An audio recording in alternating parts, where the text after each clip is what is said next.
Before we get started, what's up with biracial people? Why do they feel the need to what is it with biracial people? Not all of them, but some of them feel the need to be so damn pro-black. And then some of them always got that victimhood mentality, like you were never accepted by the black people. Like, I don't know. The reason I say this because I was watching a live, and it was like all of these biracial women, and they was talking about the black, how hard it is to be a black woman in America, and it was like, yeah, you're not black, but I understand what you're coming from. But the funny thing is, they was capping with a white host. They was capping. The host is white. It's this girl who goes by the name of Irish somebody. Yeah, we gotta really get rid of the victimhood Olympics. You know, it's like your struggles as a biracial person is no different from your struggles as a black person. And what is the deal with this? Like, we're in 2020. I don't think black people are being judged by the paper bag test no more. So you got a lot of dark-skinned blacks now coming out crying about victimization. And it's like, nah, nah. We ain't in 2000. We ain't in the 1800s. We ain't in the 1800s no more.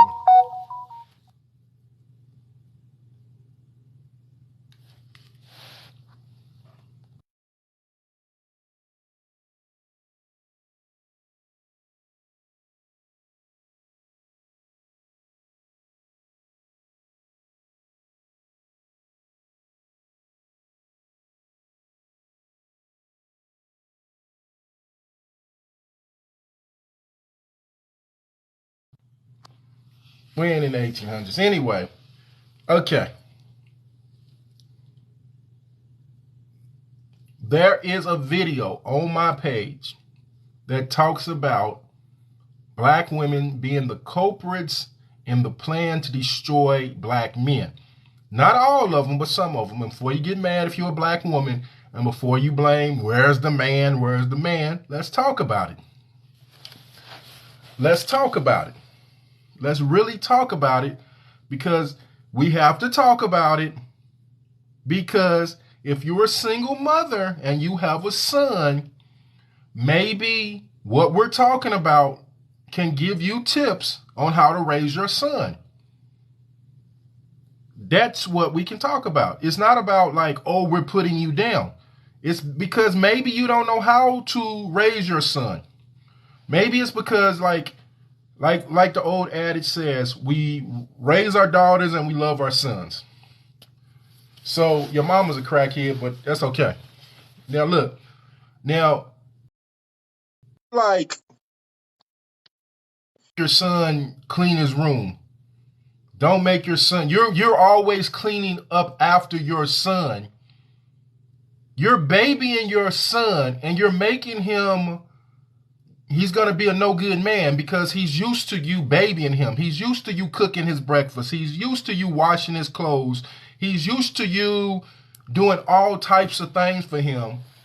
So when he gets older, he was never prepared to be a man, prepared to be a father. He tries to find a woman who's going to be like you, like his mama. So maybe it's like, instead of single women saying, what about, where are the men? Where are the men? Well, you have to, we can't worry about where the men at. We can't worry about that. We have to say, okay, I'm not going to, as a single mother, you have to be like, I'm not going to raise another sorry ass man to live in this world. So you're going to have to like cut the cord. Let your son grow into a man and have responsibility. You can't keep cooking all, You can't do that. Make your son should have the same responsibility as your daughters.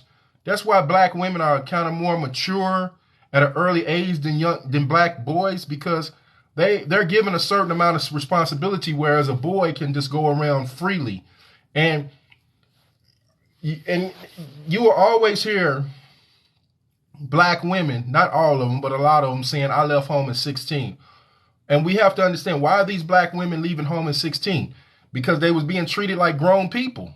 They wasn't being treated like kids. When they came home after school, they had to wash the clothes. They had to watch the kids. They had to cook the dinner. They had to wash the dishes. They was doing everything that a grown woman was doing. But yet they were still being treated like a child. So they said, wait a minute. Why should I stay in a house where I'm doing everything that a grown woman does, but yet I'm being treated like a child? When you are included in this conversation. You are included, because if you're a black man and you have tips to help single mothers, give the tips out. Give tips out to how you became the man that you are today. We can't just keep blaming single mothers. And a lot of us, we can't go into the homes of single mothers and be the father, be the man, but we can say, look, when I was a kid, this is what I did. This is what I did. This is what happened to me. When I was a kid and I stayed with my mother, she babied me. When I went to live with my father, the first thing he did was say, you got to wash your own clothes. You got to get up at a certain time. You got to cook. You got to cut the grass. You're not going to be able to lounge around the house. You have to earn your keep. You just can't come in, take your shoes off, go in your room, watch TV. You're going to have to learn to do the dishes. You're going to have to learn how to cook. And then when my father and my mother got back together, my mother was surprised that I was doing all of these things that she thought I couldn't do. But my father was making me do all of these things.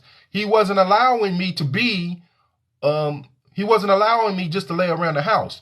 And a lot of women have to understand, you might not have a man in the house, but you can instill some type of role for that boy to grow into a man. Now, if you're sitting around cooking, cleaning, and all he's doing is going to school, playing sports, hanging out with his friends, and he don't have no responsibility, what type of man do you think he's going to grow up into be? Where is he going to learn this responsibility from? Your daughter's getting all the responsibility. Your daughter's getting all the responsibility. She's going to be a responsible woman. But your son, he's not getting no responsibility. So he's going to just be a leech. He's just going to find a woman that's going to take your place to give him money, cook and clean his underwear. So black men, instead of complaining about black single mothers, you have to say, wait a minute, these are tips that we can give you that help me become a man. And the main tip we don't want to give a single mother is prison. Yeah, because a lot of black men became men because they went to prison. And that's the tip that we're trying to stop. We're trying to stop that tip. We're trying to stop black men learning to be black men by going to prison. We're trying to stop black men from getting to be black men because they are killed. That's what we're trying to stop. So this is not like a conversation where we're blaming black women. We're not blaming you. You probably just don't know how, because I can't raise a woman. So I would need, if I was a single father and I had a daughter, it would be wise of me to go to another woman to ask her, how can I help my woman? How can I help my daughter grow into womanhood? So I don't know how to be a woman. So if I'm raising a daughter, I would have to go to a woman to ask her, how can I help my daughter become a woman? And that's the same thing with a woman. You can't raise a man because you don't know how it feels to be a man. So the best thing you can do, if you don't have a man for whatever reason, and we're not here to discuss that, is to ask another man, what can I do for my son that he can grow into manhood? And that man, if he's really a man, can give you things that you can give to your son to help him grow into manhood. We can still help each other. We don't got to be going to bed with each other.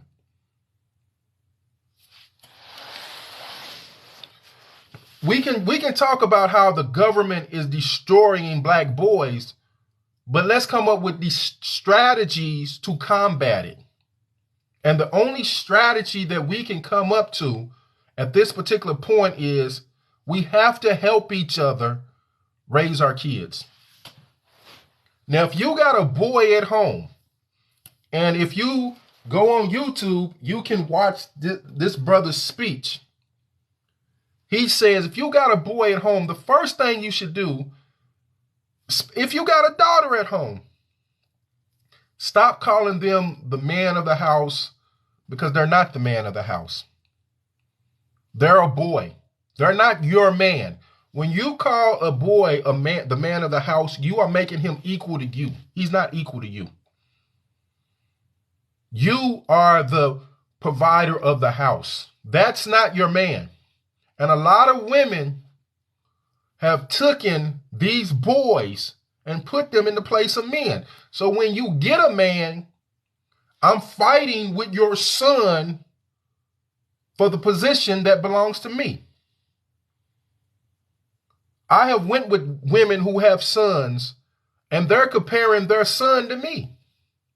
If your son can do what I can do, why do you need me? You don't need me. If your son can do what a man can do, why do you need a man? You got your son, but your son is not your man.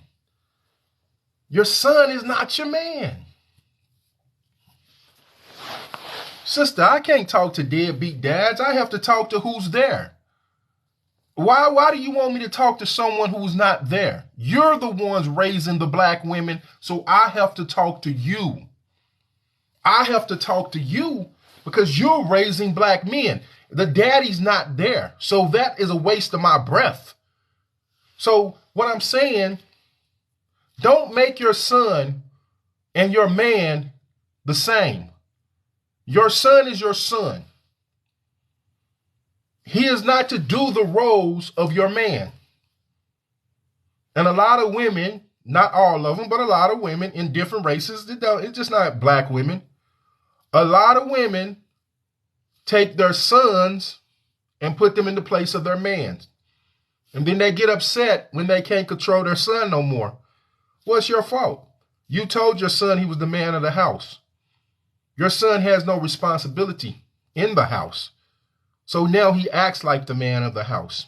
You tell him to do something, he don't do it. You tell him to come in, he doesn't come in. He's more ruling your life than you're ruling your life, or than you're ruling his life. He's telling you what to do. He's telling you what to do. That boy is under you, regardless if there's a man in the house or not. It goes father, mother, children. It don't go children. Because it's a male child, he's not over you. He doesn't tell you what to do. I don't care how old he gets. He is under you. There's a chain of command. Your position in the chain of command is over him. That's a kid. You're a woman. You're the mother. The same with your daughter. Your daughter is not equal to you either. So when you feel like something happened to you and you want to have a little girl talk, you don't go in your daughter's room to have a little girl talk. You don't go in your daughter's room to gossip. You don't go in your daughter's room to talk about the bills. That is a kid. So why would you put that on her? That's not your friend. That's not your friend. And a lot of people fall into problems with their children, whether they male or females, because they take their children as their friends. And then when it's time to be the parent, it's too late. You put the child on the level of you. And now, how are you going to get the child to understand that the child is not the same as you? We're not equal. We're not equal. You are a child. I am the father or the mother. I am in charge of you. You're not in charge of me. I know we have and if you disagree, you can come into the box and we can talk about it. If you agree, you can come into the box and we can talk about it. We're not here to, this ain't one of those shows where I get off on controversy. I don't do that. But this is real talk of how we got to raise our children. We can deal with absent black men. We can, but we can deal with the problem right now. We can't make a man come back. I can't make the man's baby daddy come back. I can't make your baby daddy come back. I can't do that. I can't make a deadbeat man come back into their child's life. But what I can do is offer you advice on how to make a man. That's what I can do. So if you want to come in here and talk about your absent baby daddy, that's your problem. But if you want to come in and you want to say, hey, I'm having problems with my son, what can I do? I can help you. I can't help you get your baby daddy to come be, I can't help you to get your deadbeat daddy to be a man. I can't do that. I wish I could, but I can't. I can't do that. I can't do that. But what we can do, we can work together without me trying to get in your pants and help you help your son. That's what we can do. That's all we can do. I can help you help your son. That's more important to you than getting your damn baby daddy back, or getting your deadbeat daddy, getting his deadbeat daddy back in his life. That should be the most important thing. How can I get help from my son? Some of you, I'm gonna be honest with you women, some of y'all gotta let it go. If the nigga didn't want to stay, that's the nigga's loss. Let him go. So, but what about your son? You gonna go visit your son in the prisons? You gonna go visit your son in the morgue because you're still upset that somebody who didn't want to stay? Let it go. Let that go. We got to deal with what's here right now. Let it go. I can't make the baby daddy come back. I can't make the man be a father if he don't want to be a father.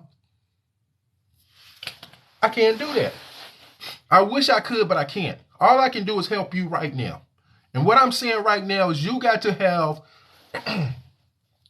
your sons need to learn responsibility. Your sons need to learn responsibility. They need to learn everything that you complain about in a man. Everything you complain about in a man. You got to make sure that it ain't in your son.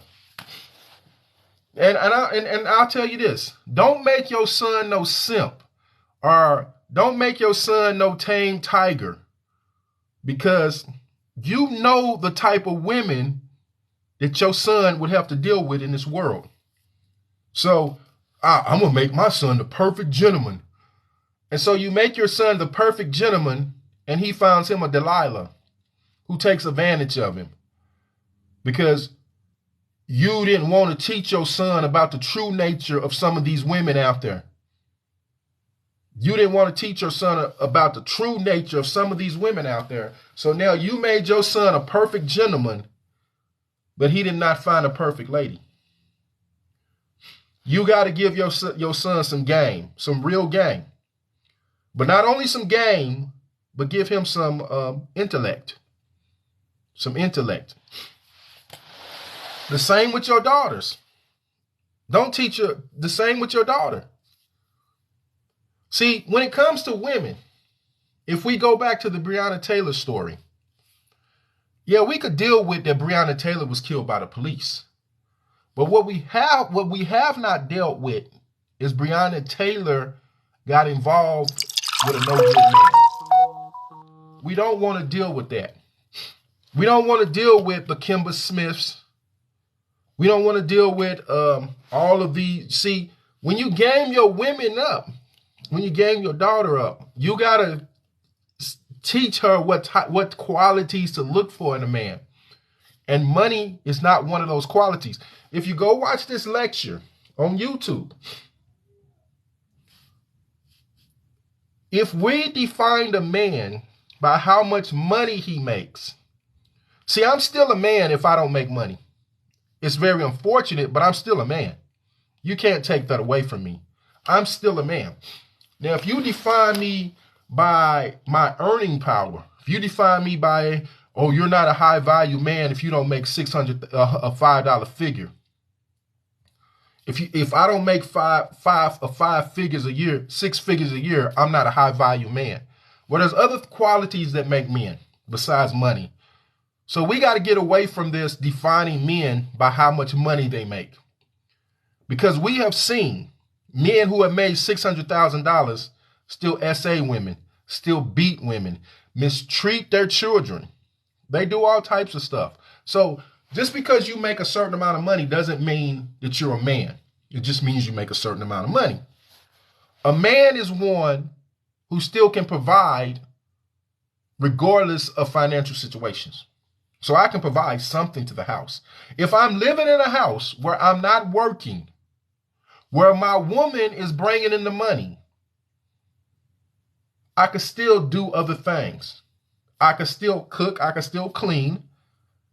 I can still take care of the children. I can still help the children with their homework. I can still do the lawn. I can still fix the cars. I can still listen to my woman and give her advice. Just because I'm down on my luck doesn't mean that I'm less of a man. See, but the problem is we have too many boys in men's bodies. When they get in these situations, they act like the woman is their mother. And this is their mother's job to take care of them. So when they're down on their luck, they're playing PlayStation 5 while their woman's at work. That seems like what their mother used to do. And when the woman comes home, she does the clothes, she cooks the dinner, she cleans the house, she helps the kids with the homework. That seems like what their mother would do. And if we look at this, mothers, if you're out here working 8 hours a day, what are your kids supposed to be doing all day? Go to school, come home, play video games? You have to instill in them responsibility. Not just your daughter, your son. Give them some chores. Teach your son to cook. And if you teach your son to cook, your son won't be dependent upon no woman. People don't realize that. You make your sons dependent upon a woman because you didn't teach your son no survival skills. You didn't teach your son how to cook. I know we think cooking is for women, but men can cook too. Teach your kid how to cook. Teach your child how to shop. Teach your son how to wash clothes. Teach your son how to make the bed. Your son should know how to make the bed at 6 years old. Someone tell me I'm lying. Your son should know how to make their bed at 6 years old. Every morning your son gets up, you should instill in him to make his bed. Every morning, even on Saturday morning. Saturday and Sunday, make your bed. You are instilling discipline in them. And you know why I say this? If you go to any group home worth its weight in salt, the first thing they tell the kids, the first thing they tell the counselor, do not start your day until all of these kids have made their bed. You have to make your bed in a group home because they're instilling discipline in you. So when your son gets 6 years old, he should be able to make his own bed. If you're a single mother and your son is 6 years old and they don't know how to make their bed, you're doing your son a disservice. You're doing your son a disservice. You are putting your son on the wrong way. And I'm going to tell y'all something. You know why this is so important? Kanye West brought this point out, but I heard it before. By the 3rd grade, they know who's going to prison. The 3rd grade, they know who's going to prison. So we got to combat that. So at 6 years old, I commend you. At 3 years old, that's great. By 4 years old, he should be able to make his own bed. They use reading scores. Reading scores. So when you got free time, I don't care if you're not even listening. Set your son down and make him read out loud. Teach your son to read out loud. Teach your daughter to read out loud. Instead of sitting down and making TikToks, watching your stories or hip hop, loving hip hop and this BS, use that time to teach your children to read. Teach your children to read. And not only teach them to read out loud. Start instilling confidence in your kids before you send them to school. Because if your kids walk in with their head held high, they ain't not gonna, when they go to school, they purposely, especially black boys, try to make them lower their head. So teach your kid at home what they're worth. So when they go to school, they'll know their worth. What we do, we send our kids to school, so the school will teach our kids their worth. And the school is not designed to teach us what our worth is. So we got to start teaching our kids what they are worth at home. Teach your kids to read at home. Get books and have your kid read out loud. Instill confidence in your child. Instill discipline in your child. Teach your child to make his bed, clean their rooms, read, do math with them. Your kid shouldn't be going to school scared to talk. If your kid is shy, get it out of them in a positive way. Your kid should never go to school scared to talk. If your kid comes home and he got beat up, what's the first thing you will say? You better go to school and fight or I'm going to whoop your butt. But if your kid won't talk in school, you don't threaten your kid then. You don't threaten your kid then. Your kid should never feel shy to talk. You should make sure your kid is full of confidence. And I'm going to tell you something.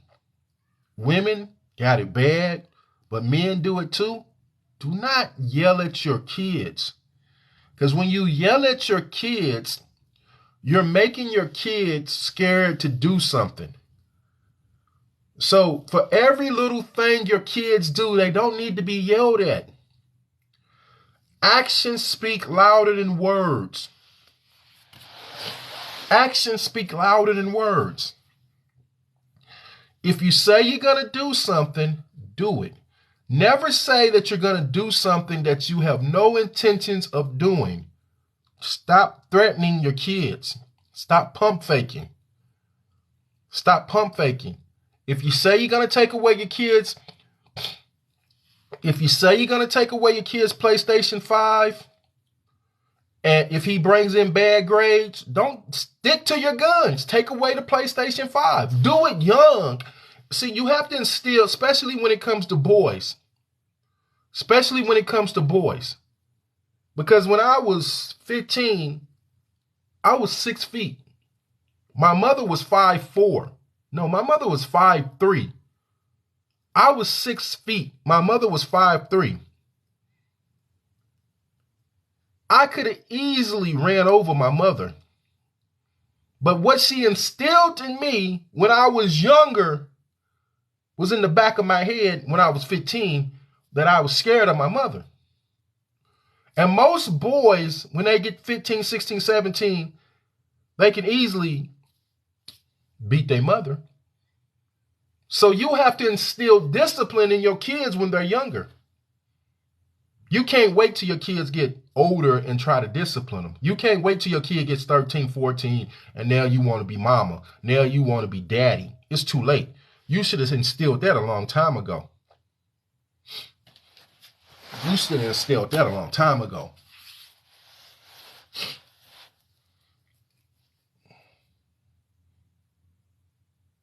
Was I scared of my father? Well, with dads, it's a little different because when I got 16, because me and my father stood the same height,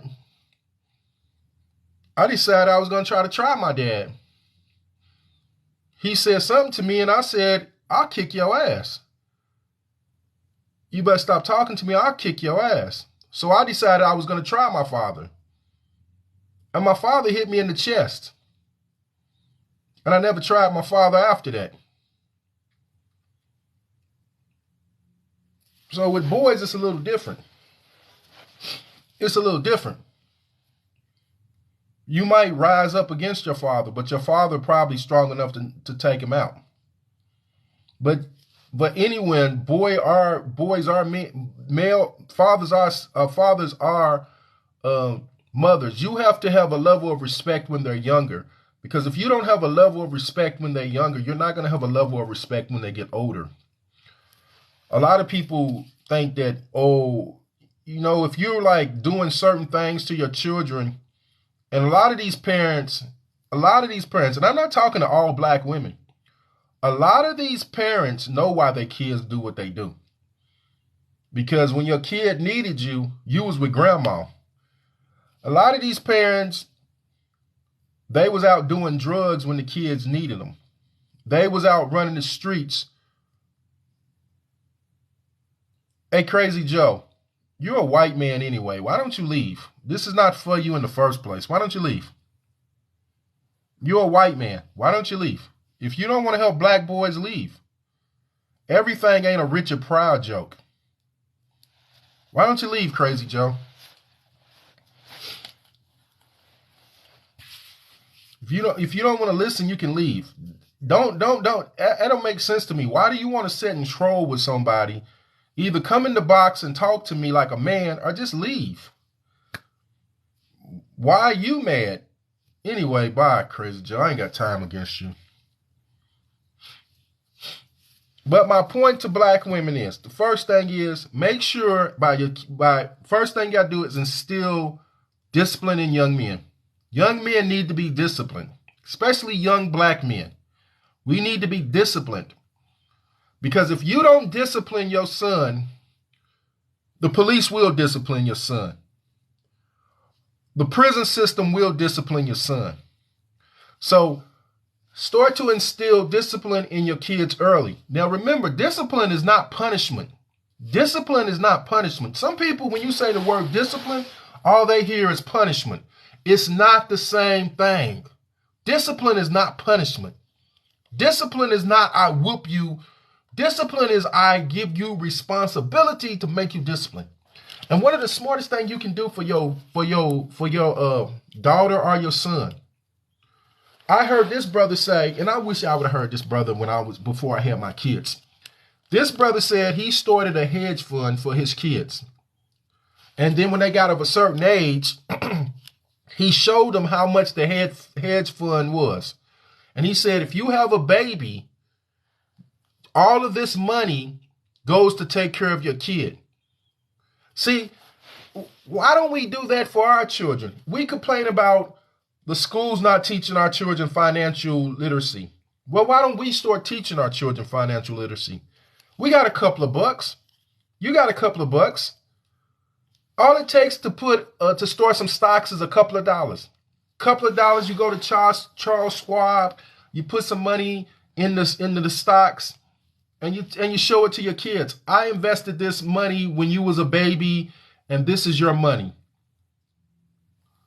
This is your money. Now, if you go out here and you do anything illegal with the money, or illegal, or you have a baby, I'm going to have to take this money and take care of that problem. See, that instills discipline in your kids. You got to teach your kids about financial literacy at your house. Teach your kids about money. Just don't give your kids money. That's the first thing we do. We'll give can I have $1? Can I have $1? Start a piggy bank for your kid. Tell your kid every time I give you $1, half of your dollar has to go into this piggy bank. We got to teach our kids how to be disciplined with their money. We can't wait for anybody else to teach our kids how to be disciplined with our money. We got to teach our kids how to be neat with their clothing. We got to teach our kids, hey, you got a chore. If your kids want an allowance, okay, you want an allowance? Fine, I'll give you an allowance. But here's how you're going to get your allowance. These are your chores. Teach your kid like your kid is your employee. When you give your kid a job to do, No one tells you your job, right? You go to work, I train you on your job. Your employer expects you to do your job. That's how you got to do your kids.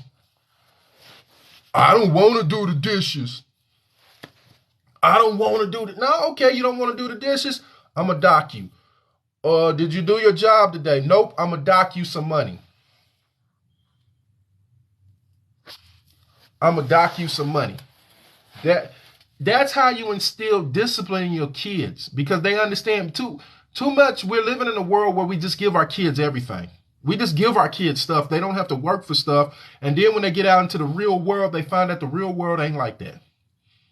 They find out the real world just don't give out trophies. Maybe they give trophies out for playing flag football, but you don't get a paycheck if you don't work. Let's be real about it. If you don't work, you don't get a paycheck. You don't get a paycheck for participating at jobs. You are expected to perform to get a paycheck. But if we don't instill that in our kids right now, where they're younger, they're never going to get it. They're never going to get it. And once again, the key of this whole thing I'm saying right now, discipline is not punishment. A lot of people mix those two up. They're not the same. They're not the same. Discipline is not punishment. A discipline is what you need to survive. Everybody who has ever been something had to have some type of discipline. If your kid wants to play basketball, they're going to have to work at it. They're going to have to put in the hours. Just because you're naturally good don't mean you're going to make it. Attitude. Attitude is everything. Attitude. Teach your kids to have a good attitude. And I'm going to tell you one of the most important things. Don't worry about no troll. The most important thing is being a role model. Everything that I'm saying, everything that you want your kids to be, you got to reflect it. And I know that's hard. So the first thing that we have to do before we even get to talking about our kids, before we even get to talk about raising men, before we even get to talk about raising women, we got to talk about, what do I need to work on that I can be a role model to my kids? Am I someone, because we got it bad, not just black women, but black men too, we got it bad that we want to shoot off at the mouth. Someone say something to us, we want to shoot off at the mouth. We want to be cussing, we want to be fussing, we want to threaten.